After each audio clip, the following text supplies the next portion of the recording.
Are we live? I think we're live. I think we're live. Welcome. Welcome back to another edition of Daddy Issues Reloaded podcast. Um, for those that don't know, the Daddy Issues Reloaded podcast was created based upon a place where I was missing something in my life and I didn't realize it until I was going through it. And I probably didn't do a good job. So it was a point in time where I felt like it was just me. And feeling like it was just me, I didn't talk to anybody. I didn't ask anybody. I ain't want nobody in my business. But I got to a place where I realized that it wasn't just me. And we hear so many success stories and we hear so many positives that we don't talk about the struggles that happens that men go through throughout the course of their lifetime. So I don't like to do this by myself. So I like to bring guests on that I have come in contact with that are displaying what it is that is helping eradicate men dealing with their daddy issues. So I met this gentleman one day at a G-men gathering in Orlando, and y'all you ever realize like you get around a group of people and they say, yo, if you need anything, let me know. But we all know that just us men being men, we ain't reaching out. So I reached out and he was like, oh. So here we are. So without further ado, bring out my guest, Jay What's up, Smith. man? Jay, Yes, what it sir. do? What Yes, it do? sir. How you doing, man? Uh, You got me laughing, man, about Orlando. I mean, but you think about it. How many Yeah, times do we meet somebody or we're in a group and you be like, oh yeah, let's exchange numbers. If you need anything, let that's me true. know. I That's know true. you. I know you're not calling me. You're not calling me, and I'm probably not gonna call you. If we see each other, we'll speak. Right, right. Because Um, but when you reminded me, you was like, Jay, you remember what you said, right? And I was like, yeah, yeah, I did say that. Yeah, that's what's up, man. Jay, can you hear? Can you Yeah, hear no, me, I, Jay? I can hear you. I can hear you. Yeah, Jay, you good. I can hear you loud and clear. hold on 1 second, Jay.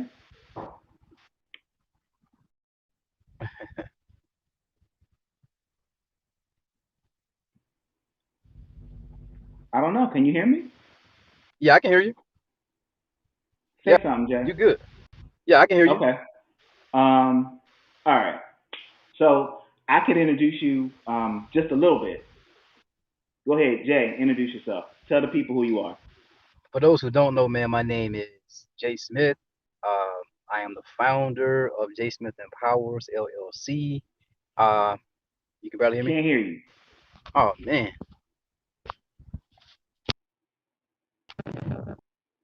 what about now? Hear me now? Abandonment. Can you? Oh, this thing messing up. What about right now? You got it now? All right, let's go. All right. For those who don't Go know, my ahead. name is Jay Smith. You got it? All right, cool. For those who don't know, my name is Jay Smith, founder of Jay Smith Empowers LLC. My overall goal is to help empower at-risk youth or disenfranchised youth to make better decisions in life so they can avoid the school to prison pipeline. With that being said, my background consists of over 18 years of being a corrections officer. So I know firsthand of all the valuable things that a lot of these kids, tell me that they need. A lot of them don't really reach out to role models because they don't have role models. A lot of them put on this, I call it a society front. You know how society teaches young men, specifically African American men, to be hard, to be dominant, to always mean mug certain individuals when they don't really have to. So I'm pretty much the middleman between that particular individual and the justice system. So, they may act hard amongst each other, but when it gets to my level, they pretty much break down and pretty much give me reasons as to, why they chose a certain behavior or why they was led a certain way. And the most common thing that I always hear is number one is lack of a role model, or better for better terms, male role model, specifically a man being in the household. And pretty much the second thing is no structure. And with those two, um, it's a combination of not feeling love and feeling like, their father pretty much left them stranded.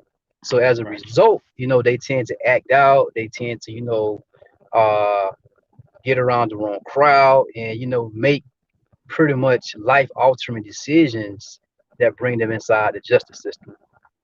So let's talk about, like you said, you dropped a whole lot of nuggets in that short period of time. Right, The one thing I want to focus on is that what society tells young men that he has to right, be, and with them going with the whole social media and what their friends who pretty much are in the same boat that they're in, right, giving them that information, it's that false, it's the facade of, right, like you said. So let's break that down as to when they go there, they get to you on the other right, end. How right. can we? What steps can we give them to make sure that Um, they are able to deal with their daddy issues, of become aware of what's going on, so they don't come down your path? right, no problem. First and foremost, man, the number one important thing is a lot of African American men don't know who they are. They don't know who they are. They don't know Mm-hmm. what they possess. They don't know what they can accomplish. They don't know, their overall potential. And I think the first thing that we must teach them is, letting them know who they are. There are so many people I came across, man, that has phenomenal potential. And I'm not just talking about, what we're so accustomed to. Us being Mm-hmm. athletic, us being rappers. I'm talking about, I come across kids, man, that can draw. When I say draw, I'm talking about, man, it's amazing. I've come across kids that are very intellectual when it comes to doing speaking engagements and doing debates. I've come across kids that, are so talented, it makes you wonder, like, man, what went wrong? Why you went left field? And Mm-hmm. again, one of the biggest, answers that I've always get, hey man, I ain't had no daddy, man. I ain't had no daddy. My mom was working multiple jobs. My grandmother raising me. There was nobody to watch me, so I was out on the streets doing whatever I wanted to do. And after a while, that behavior or those habits that they grew accustomed to, it tends to catch up. And sometimes once it catch up, by the time they reach a certain age, it's too late. Right. So So, number one, we have mhm. to understand and show them and teach them who they are.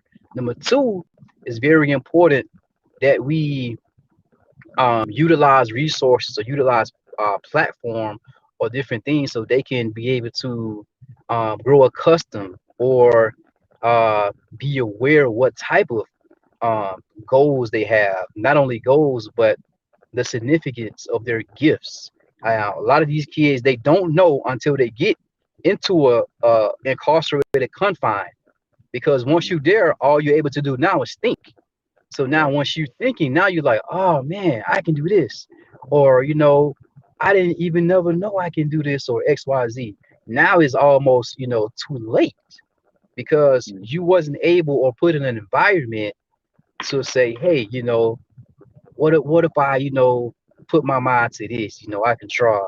Or what if I put my mind to this, I can become the next president. But being that you don't have certain elements around you, you're blinded to your overall gifts and potential. So, as as a young African American male, how was your upbringing to get you to where you are right now? Tell us some things that you experienced Oh in man. in your youth. No, not that I paid attention in the thing, in the verse, but let's talk about it. All right, man. To be honest, man, and I'm more than open to be transparent. I didn't always have the best upbringing with my father. I didn't always have the best relationship. But one thing I learned is forgiveness is key, man. That's a good principle. Our young African American men need to have. Forgiveness is key. We can't allow ourselves to walk around hurt. So I would say forgiveness is key. But ultimately, we have to look at ourselves as well. So I had to look at myself and say, man, what am I carrying that's not like me that I picked up along the way? Hmm. So once I started unloading some things and looked at myself, I was like, you know what? I can understand now why I do certain things or why I was put in the positions or made certain decisions now. Okay, let me stop doing that. And now let me go to my dad and ask certain questions. Hey man, listen, I've always known that I did XYZ. Can you explain that? Or, I grew up watching you, or, why did you do certain things? So now, as men, we also have to be mature enough to get those answers. Also, be mature enough to understand that it's not sometimes that our fathers or even our moms didn't love us. Sometimes they didn't learn from their fathers and Right, mothers.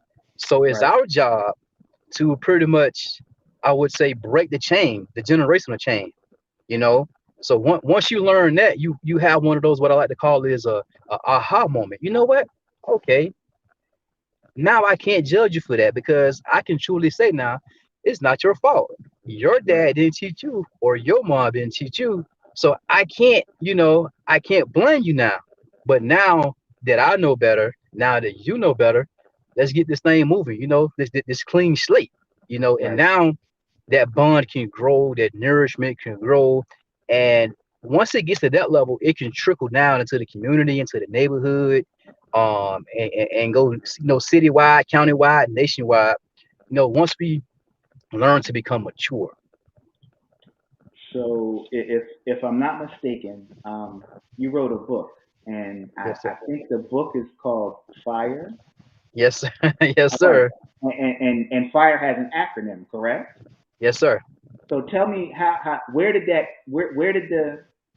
acronym come from? What the acronym is, and how do you use that to push your platform to help the at-risk youth? Honestly, man, fire came from prayer. To be honest, um, what I usually do, I usually like to write the title first while I'm writing my book. But this time it was a little different. This time I was writing off, I would say, experience.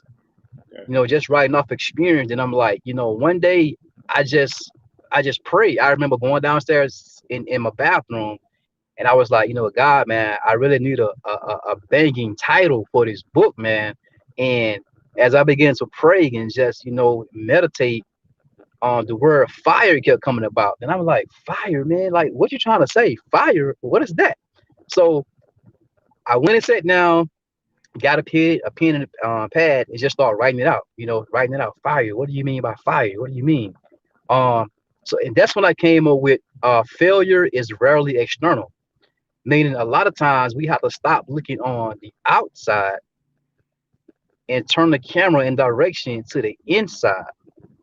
And we have a lot of fire burning inside of us. It's so much that we don't know how to compartmentalize it. I'm sorry, compartmentalize it and utilize it for our own good. So, once I came over with that, it was like, okay, cool. I can rock with that. Failure is rarely external. So with the so there's a young man out there. There's a 16. You know what? And that's even too old. There's an 11, 12, 13-year old male right now, and they struggling. What when you come in contact with them, and I don't necessarily mean when you come in contact with them on the correction side. But Right. when you're speaking, like, what do you tell them? Honestly, I'm gonna be real with you. It's not so much of what you say. Hmm. It's what you do. Like, for example, you have to get a feel for these kids before you even open up your mouth. You have Right. to get an understanding. Um, like I said before, we have to get rid of those preconceived notions. Oh, little Johnny was bad in school. You know, little Johnny got caught smoking. Little Johnny, we don't know what little Johnny been exposed to. We don't know, why little Johnny acts the way he acts. So every case is different. Like, I can't approach Daryl the same way I approach little Johnny. Right. Everything is different. But what I will say is, it's all about transparency. Listen, man, I was once in your position before. Here's some of the things that I face. Here's some of the things that, I can help you avoid. And it's all about building a bond, because once I become transparent, I build a bond. I'm no longer Mr. Smith. I'm no longer Jay Smith. I'm human now. So once I become human, now this kid can start to open up, can start to develop, can start telling me some things that he probably wouldn't even tell psychiatrists, some things that he probably wouldn't even tell guidance counselors, because I've created a platform for him to feel comfortable. And that's what it's all about, creating platforms so these kids can feel comfortable. Once they're comfortable, they'll tell you everything They tell you you need to know. anything. Right, They look, and right, and when they're comfortable, they find themselves saying things that they necessarily they put so far back here. right, It was they never thought that they would. I ain't telling that. I'm not telling right, that to anybody. right. And the dialogue, and they begin to, like, you see the light bulb go off, and Right. they begin to see the light bulb go off, and it's one of those. I'm Yeah. not. I'm not what it is that they say that I am. Right. Just because I live in the projects or I live in the hood doesn't mean that I can't get out and go across the railroad tracks. To be Absolutely. to be with those that don't look like me. No, Right. you can, but it's Right. the exposure. Absolutely. The exposure, man. You absolutely right. Absolutely right. And once it gets to that level of being transparent, these kids begin to open up. The only thing we have to do is sit back and listen. Right, That's it. We don't have to cut them off. Just sit back and listen. Once once you sit back and listen, you're able to put you know principles or action plans together, because now you know where the kid is. Now you can meet them at their level. A lot of times we go into situations and we expect kids to be at the level we think they should be at. right. No, it doesn't work like that. We have to meet them at their level, then we move about. And I think that sometimes that's the for me. That's where I figure out if you're in it for the kids or if you're in it for yourself, for what it is being in that position is going Absolutely. to do for you. Because if you're getting Right. Absolutely. frustrated and you refuse to realize this is a 15, 16, 17-year-old kid and Right. they don't know, and you Right. have to have patience and you have to be willing to be transparent and vulnerable. And I don't know about Absolutely. you, but when it comes to the whole vulnerability part around another man, you Right. think about it. Like, you gotta, I really gotta rock with you to open up and Right. tell you some deep, dark, or just Right. to tell you anything that means anything. Right. So you tell And me, as a grown man, so you right. think it's any different for a teenage boy? Absolutely. And I'm gonna tell you how it's worked, man. Like, you'll be surprised. I remember, like, a couple years ago, I was going home, and this kid flagged me down. He probably was at the time maybe 21, probably Mhm. 21 then. He flagged me down, so I thought he needed help. He was like, "Mr. Smith, you remember me? You remember me?" I'm like, "Nah, man, I don't remember you." Man, I remember when you said such and such, man. And at that time, it started coming back. Oh, you such and such. He was like, "Yeah, man, I just want to say I appreciate you, man. Appreciate everything you did." And he stopped and he FaceTimed one of his friends. He said, "Hey, man." It's Smith, man, Mr. Smith, man. I can't believe.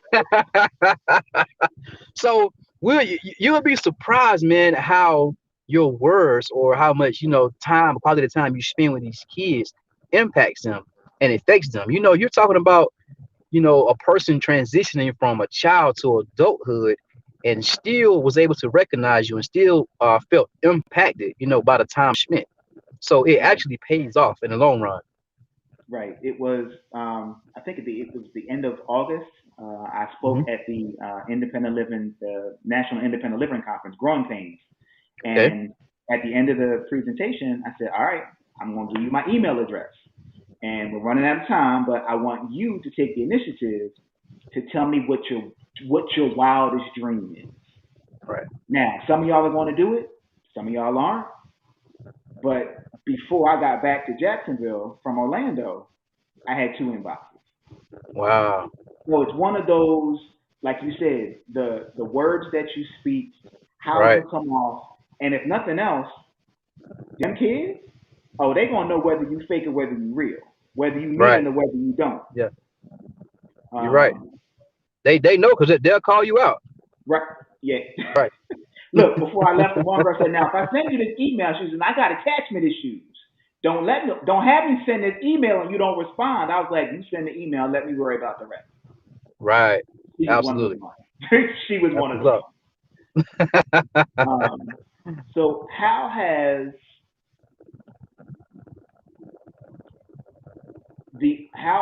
your how you were brought up, not having the relationship with your father, how Hmm. has that shaped how you have a relationship with your kids? Oh man. Honestly, Yeah, tell me that. That part right there. it's very it's reassuring. Um, and you take steps to be careful now. You know, I take the time out to talk more. You know, Hmm. instead of uh not not being so much physical, but being able to talk. How are you doing? How are you feeling? What did you do in school today? What did you learn? So it's more of a father bond relationship, but at the same time, I'm mentoring to see, where your head is. Not only Right. not only mentoring, but I'm coming at them learning what they need as far as an emotional standpoint as well. Did you enjoy this? Did you enjoy that? What you need from daddy. So, it, back in the day growing up, man, to be honest, parents weren't really like that, man. Parents didn't really come at kids like that, man. Go I went to outside work. and play. Start Yep. running Look, in and out the house. I went to work. I went to work. I got the check. I bought the food. You got Right, a roof over your head. You right, got clothes on your back, and that was it. right, right, right. So it's more of learning my kids, not saying what my baby wouldn't do, because we never know what our kids wouldn't do, because there are influences out there beyond us. Right. All we can do is drop seeds and hope and pray that they blossom. That's all we can do. um like right now, I had my sons write down 10 goals. I'm trying to get them to start, think outside of the box now. Hey, what are your 10 goals? What do you see yourself 5 years from now?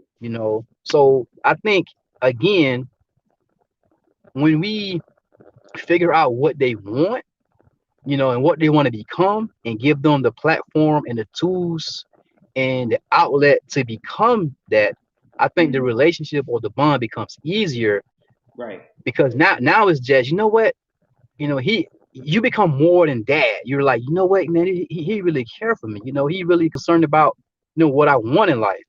Not telling you what you should be, but asking you what do you want to become, and providing the action plans or the steps for you to get there. So just pretty much, I think what I've learned now, I think it changed me in a way that I talk more. I sit down more. I have those, shut the TV down. We all at the dinner table, and we're talking. There's no devices. There's no cell phones, no television. I'm old school, man. My grandma taught me a lot. I'm old school, so a lot of that, electronic stuff stops at the dinner table. It's family time, and we just have that discussion, man. Okay. Um, so one of the things for me, so I live in a house full of females uh, Ooh. right now. So I have twin they just turned 16-year-old daughters, and one of the things I would tell my 24-year-old son, my 20-year-old daughter, and them, and my wife, when we had a conversation, we can teach them all the things behind closed doors. Right, But the test is when they go on the other side of the door and they have to be involved or around all those other youth where we have no idea right, what they experience. right. And it's one of those things when you get a telephone call or somebody stops you and they say, your daughters, they're very mannerable. They know how to articulate their words. When they're in the group, they're not the ones that. So for me, that's how I know. That's one of the reassuring things. Right. And then I also tell them, because of what I do, you don't know who I know. You don't know who knows me, but they all Right, know you. right. And it's one of those. I think one day, one of them, they was like, "Do you know Mister?" I was like, "I do, but you know who they are and where they are as well." Right, right, And I just I don't think there's enough of that that's going on today, whether that right. be boys being raised by single moms, um, uh, dads or the fly by night dads. Right. I think things are a little different now with the youth growing Uh-huh. up than where they Right, were, um, with when we were growing up. right. We weren't picking up guns, and if you were No, shooting a man. fair one. No. you Like know, I wasn't even allowed to play with toy guns, man. Like, yeah, my aunt because was like, "No, that was a no-no." I was like, "Why? They got." right, She was like, "You not them." right, right, right. Uh, Because so because it's kids can't distinguish it. They can't distinguish between art and life. So it's very dangerous now. so that's one of the things. So what would you? You're in a room full of. I'm gonna put you back. I'm gonna put you in your element. You're in a room Okay. full of 18-year-old thug knuckleheads who just know everything, Right, and the front row is coming at you like you stupid. right. How do you control the room? And what do you tell them from that particular situation? How I would control the room is um basically what I like to start off with, because like you said, the element that I deal with is I try to instill in them that all the real gangsters, they're dead. So what benefit do you have going down that path? And from there, I try to reverse engineer it. And I tell them that, you're acting like this, but you're not knowing who it affects. Whether you're raised in a single household, your mom is dependent on you to act a certain way in school. You get hit out of school and your mom has to come in. Now she's losing hours of work. Right. Now her paycheck is not going to add up. So you have to look in the mirror and say, man, how can I tighten up? Because my behavior not only affects me in the school system, my behavior affects my future. My behavior affects whether my parents maintain their job or not. Because let's be honest, I mean, especially with nowadays, nobody not really putting up with that in school anymore. They're gonna send you home ASAP. Early. So right. So I think in that system, I would have to come at them in a way that I have to put the responsibility back on them, because ultimately they are responsible. And a lot Hmm. of times kids don't know now that their actions, it just don't affect them. It affect their peers. It affect the community. It affect their parents. And I think once they learn to understand that, they will ultimately at least attempt to make better decisions, especially when it comes to trying to call somebody out, or you stupid, Sometimes I may even reverse it. Oh, you want to come do this? I reverse it and I'll sit there and listen to you. Come If on. I'm so stupid, you know what? You go ahead, you handle it. And I put the spotlight on them. And so a lot of times you have to, I wouldn't say manipulate, but a lot of times you would have to, kind of play the game with them. And sometimes when you see certain things, you just, reverse engineer it. Get them to wake up, hit them with some statistics, some things that they may not be aware of in their own community. Um, like a lot of people, they always say, well, this is going on because of this in our community and the kids, blah blah blah. And I come in, okay, what are you doing in your community? Mm, To affect change. Put the responsibility back on them mhm. because it starts with you. You can't be worried about what everybody else is doing if you're not doing, anything to affect change. Right. So it's just about, reverse engineering and putting the responsibility back on them so they can, wake up and realize that your actions affect everybody. And for those that are listening, I want you to understand the importance of relationships, Right, especially male relationships. I didn't get Jay. I wasn't able to extend the invitation to the podcast because I've never met him. We were sitting in a room. It was a group right. of it was it not maybe not quite 20, 15 of us, Yeah, about 15. 15 men having real conversation about Right, real issues that we go through. So you have to get to a point where you feel comfortable enough to talk.